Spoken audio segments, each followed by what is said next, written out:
మధ్య కాకినాడలో వెంకటేశ్వర వైభవోత్సవాలని ఉత్సవం చేస్తున్నాను. విశాఖపట్నం నుంచి నన్ను చూడడానికి ఒక డాక్టర్ గారు వచ్చారు. ఒక 5 నిమిషాలు మాట్లాడతానంటున్నారు అన్నారు. సరే, ఒక 5 నిమిషాలు టైం ఇచ్చి చెప్పండి ఏమిటి అన్నాను. ఆయన లబ్ధప్రతిష్ఠుడైనటువంటి డాక్టర్. ఆయన పేరేదో నేను విస్మృతి పొందాను, కానీ ఆయన 1,70,000 పోలియో ఆపరేషన్లు చేశారట. 1,70,000. ఇక్కడ ఉన్న డాక్టర్స్కి బహుశా ఆయన పేరు తెలిసి ఉంటుంది.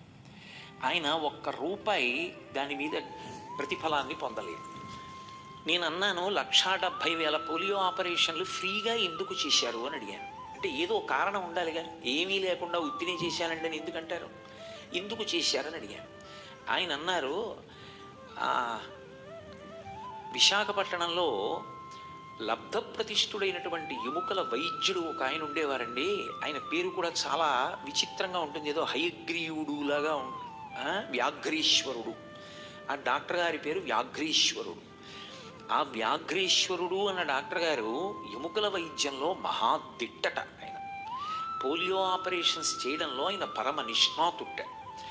ఆ వ్యాఘ్రీశ్వరుడు అన్న డాక్టర్ గారు నాకు పోలియో ఆపరేషన్స్ చేయడం నేర్పారండి.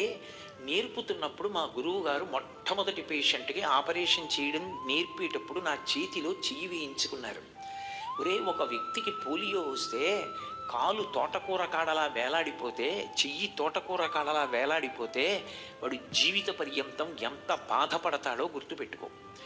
నువ్వు భగవంతుడి అనుగ్రహం చేత శస్త్రచికిత్స చేసి అతని యొక్క కాలు చెయ్యి మామూలుగా కదిలేటట్టు చెయ్యగలిగినటువంటి ప్రజ్ఞ పొందుతున్నావు.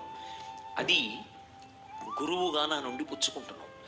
శిష్యుడిగా నువ్వు నాకు ఒక మూల్యం ఇస్తానని, గురుకట్నం ఇస్తానని ప్రమాణం చేస్తే నిన్ను గొప్ప నిష్ణాతుణ్ణి చేస్తానన్నారు. గురువుగారు ఏం కావాలని అడిగట. ఎన్నడూ పోలియో ఆపరేషన్ చేస్తే నయా పైసా పుచ్చుకోకు అని చెప్పారండి అని. నా దగ్గరికి వచ్చిన డాక్టర్ గారికి దగ్గరగా 80 ఏళ్ళు. వాళ్ళ భార్య గారు యూనివర్సిటీలో ప్రొఫెసర్, ఆంధ్ర యూనివర్సిటీ అనుకుంటాను అని చెప్పి ఆయన కళ్ళమ్మ నీళ్లు పెట్టుకున్నారు. నీళ్లు పెట్టుకుని, మహానుభావుడండి, మా గురువు వ్యాఘ్రీశ్వరుడు నాకు నేర్పిన విద్య, ఆయన పెట్టిన భిక్ష, 1,70,000 ఆపరేషన్లు ఇప్పటికీ ప్రపంచవ్యాప్తంగా చేశానండి అన్నారు.